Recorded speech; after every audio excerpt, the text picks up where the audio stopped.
Gentili telespettatori, ben ritrovati al consueto appuntamento. In questa nuova puntata parleremo di doni. Sì, i doni che può portare, tunare un territorio, ma parleremo anche delle responsabilità e delle soddisfazioni della sua brava e buona gente. Per la prima volta in questo salotto, ospite con noi Stefano Marcon, sindaco di Castelfranco Veneto. Benvenuto. Grazie, nonché Ida. presidente della provincia di Treviso. Benvenuto Presidente, Grazie benvenuto Sindaco. Grazie, grazie. E partiamo subito in veste di Presidente. Lei è stato eletto, anzi rieletto, nel dicembre del 2021, riconosciuto. Esatto. Abbiamo avuto una riconferma, una bella soddisfazione, un carico di responsabilità, ma anche la possibilità di continuare un lavoro cominciato nel 2016. In un momento in cui le province vivevano forse il più brutto loro periodo della storia, e con un lavoro un po' certosino, un po' di passione, una squadra che mi ha supportato sia politica che tecnica, insomma io credo di poter dire che oggi la provincia di Treviso ha cambiato passo e sta cominciando a ridare quelle risposte che il territorio e i cittadini si attendono, quindi sì, una bella soddisfazione. Certo, un territorio importante, abbiamo parlato di doni importanti, i suoi prodotti. I prodotti della provincia di Treviso, siamo una delle province che ha più prodotti IGP piuttosto che DOP e quindi riconosciuti e certificati a livello nazionale. Di recente, e faccio un piccolo spot se posso, ho partecipato alla 55esima mostra dell'asparago di Badoere, un prodotto IGP, e abbiamo avuto modo di capire che cosa significa certificare determinati prodotti. Significa seguire un disciplinare che per certi aspetti magari ti impone delle regole un po' rigide, però dà una garanzia al cliente finale di acquisto di un prodotto garantito, di qualità, che dà la risposta al cliente, sa che compra l'asparago di Badoere e mangia un asparago fatto bene, fatto in un determinato modo e buono. Quindi insomma la denominazione, il percorso di aver identificato, certificato alcune delizie della provincia di Treviso è un percorso che sta dando soddisfazione. Certo, un altro prodotto riconosciuto in tutto il mondo è il radicchio. E lì mi porta a Castelfranco Veneto. Assolutamente. E poi parliamo anche del vino. È il Prosecco. Il nostro sì. Prosecco. Leggevo oggi che si è raggiunto il traguardo del 1 miliardo di bottiglie di vendita di Prosecco trevigiano, DOC, di OCG, insomma un traguardo importante che riconosce alla provincia di Treviso una particolarità e una peculiarità che non aveva. Dà soddisfazione ai produttori, specialmente quelli che facevano questo tipo di lavoro nel momento insomma, in cui erano considerati quasi eroi, e ha dato la giusta soddisfazione e conseguentemente valorizza il nostro di territorio, perché oggi il Prosecco si beve in tutto il mondo, si beve quello buono Prosecco e rimanda pressoché in provincia di Treviso ogni qualvolta si stappa una bottiglia, no?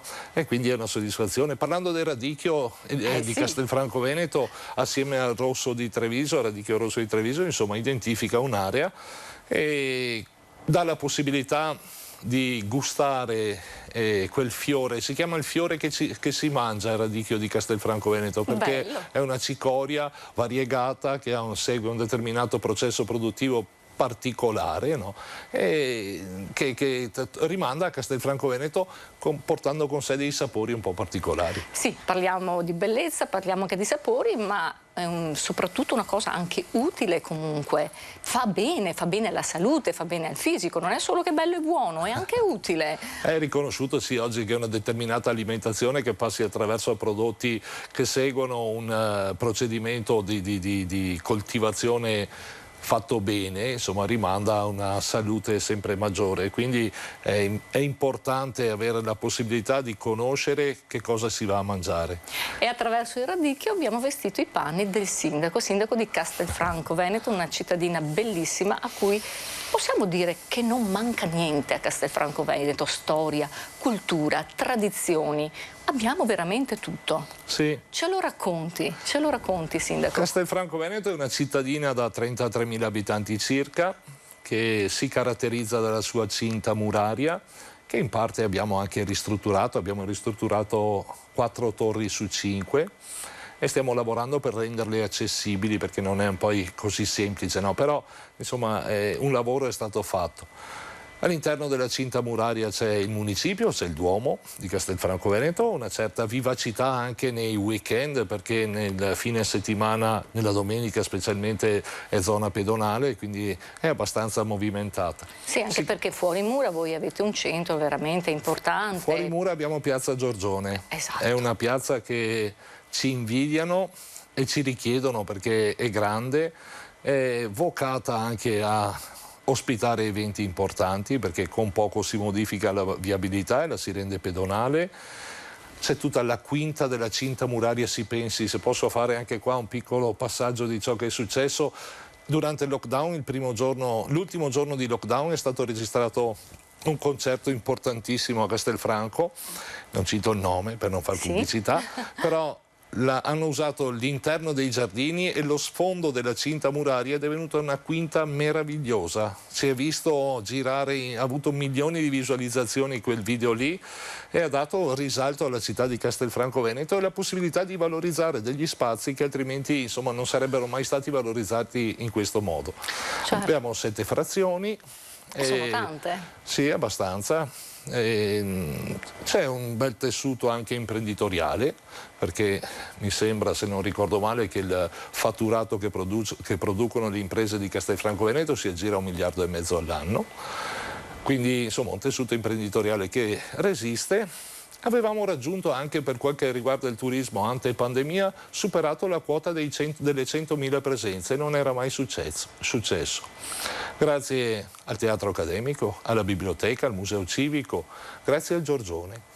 Giorgione è il nostro personaggio caratteristico, pittore morto nel 1510 di scuola veneziana, che è stato precursore di nuove tecniche anche di pittura che esaltavano i colori. Insomma, veniamo ricordati spesso per il Giorgione. Si può dire che avete tutto veramente. Si arriva a Castelfranco, si ha un impatto emozionale forte con le mura, abbiamo detto, con il suo castello, e io sono passata di là e sono passata a dicembre, durante il periodo natalizio, e io devo dire sono rimasta incantata. Non ho mai visto una cosa così bella, così emozionale nel periodo di Natale. Ma lei lo sa bene, Sindaco, perché voi da qualche anno li proponete in mercatini di Natale, ma veramente illuminate tutte le mura, fate proprio un bel percorso. E quello che rifarete anche quest'anno, certamente, quello dei mercatini natalizi, sempre all'interno dei giardini del castello, tra il fossato e le mura del castello, è stata un'intuizione che è partita nel dicembre 2015 e ha avuto da subito un successo straordinario, insperato, perché effettivamente arrivare anche nel tardo pomeriggio all'imbrunire, si vedono queste casette illuminate, sì, una meraviglia. Questa combinazione tra i mercatini, cioè l'artigianato che vende, piuttosto che alcune casette, sono chiamate così, di degustazione di prodotti tipici, ha fatto un richiamo fortissimo. Certo. Abbiamo parlato di eventi natalizi, però gli eventi che si svolgono a Castelfranco sono tanti e sono già partiti proprio questa settimana. Raccontiamo un po' gli eventi che avremo per tutta questa estate e anche nell'autunno, perché voi siete forti anche nell'autunno. Andiamo a ritroso, abbiamo parlato di Natale, però voi avete anche la festa del radicchio sempre a dicembre, poi a settembre-ottobre avete la festa medioevale. Il Palio, sì, è vero. Il Palio. E poi abbiamo valorizzato uno spazio retrostante il teatro accademico, uno spazio all'aperto che può contenere circa 400 persone per fare spettacoli artistici, culturali, piuttosto che cinema all'aperto, una rassegna estiva, la chiamiamo così, e funziona, è molto partecipata. Abbiamo avuto dei riscontri importanti ed è bella quella location, sai perché soprattutto? Perché dovesse in qualche modo essere il tempo che ti rovina la serata perché piove, hai il teatro accademico che magari con una capienza un po' inferiore ma in qualche modo riesce a mantenere attivo lo spettacolo e darvi corso indipendentemente dalle condizioni meteo nella stragrande maggioranza dei casi. E parlando di doni, lei mi diceva prima, sì, noi abbiamo pensato per la nostra comunità di comprare l'ex Palazzo Banca Popolare. Sì, è un'opportunità. Era un treno che passava, abbiamo avuto l'opportunità di esercitare il diritto di prelazione e quindi abbiamo pensato tutti assieme, qua devo dire la verità, tutto il Consiglio Comunale con il quale ho condiviso questa idea, di prenderlo questo treno, di non farci scappare l'opportunità di avere 3.000 metri quadrati in pieno centro. E sono tanti. Sono tanti. Ma non posso non chiederle cosa sorgerà lì. Li abbiamo acquistato per museo, per essere sede del museo civico, ma stiamo cercando di valorizzarlo, di creare una progettualità che lo possa rendere anche atto ad ospitare mostre temporanee di una caratura diversa, una caratura alta, cosa che prima c'era preclusa non avendone gli spazi. Oggi l'opportunità c'è, quindi il ragionamento sarà quello di mettere in pista un progetto che sia in grado di intercettare le risorse per riadattare questi spazi, ma sono anche fiducioso ad ogni modo, quindi io sono sempre stato ottimista e credo che arriveranno le opportunità. Un passo alla volta, piccoli passi. Sempre in avanti però, perché quando si comincia a fare piccoli passi indietro vuol dire che ti stai arrendendo, quindi non ci si arrende. Non ci si arrende mai, non ci si arrende mai. E lo considero una grande opportunità. E guardi, parlando di polo culturale, noi abbiamo a Castelfranco Veneto anche un'altra bella realtà che è il Conservatorio Steffani. Il Conservatorio ha sfornato tantissimi artisti. Non da ultimo Andrea Zanon, che ha suonato alle Olimpiadi, alla chiusura delle Olimpiadi di quest'anno, e ha avuto l'opportunità di intercettare un contributo importante per restaurare una ex scuola e sarà sede del conservatorio. Quindi il polo museale, il polo musicale di Castelfranco Veneto, io se la guardo dall'alto vedo la sede del conservatorio, Palazzo Soranzo Novello, il teatro accademico, la biblioteca, il Duomo. E guardando sempre con ottimismo c'è un altro come dire, immobile in corso di edificazione, ma è fermo da tempo, che è un auditorium di proprietà della parrocchia del comune, che i lavori si sono fermati per note vicissitudini, ma guardando al futuro con ottimismo e magari terminare anche quello, noi faremo dell'area centrale di Castelfranco Veneto un polo attrattivo, culturale, musicale e artistico di primo livello. Sono sicuro che ci arriveremo. Ci ha raccontato delle cose meravigliose a me e ai nostri telespettatori. Un'ultima domanda le volevo fare perché il nostro tempo ormai è finito. Si scorre veloce, quasi finito, ma non posso non fargliela. Cosa le piace di più fare? Le piace più fare il presidente della provincia o il sindaco di Castelfranco Veneto? No, il sindaco è sicuramente la cosa che ti dà più soddisfazione. È un rapporto diretto con i cittadini, però sono due livelli diversi. Nel rapporto diretto con i cittadini il sindaco sicuramente sì. Nella visione e nella possibilità di incidere su alcune strategie, su alcuni indirizzi, quella del presidente di provincia è un altro ruolo bellissimo. Per esempio tra le competenze vi è quello della scuola, oltre che la viabilità.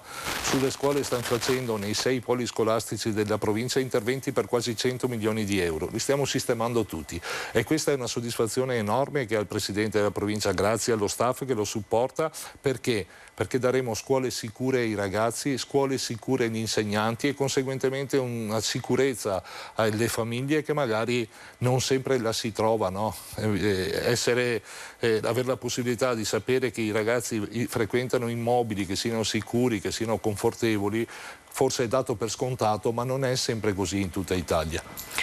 Io la ringrazio di essere stato qui con noi.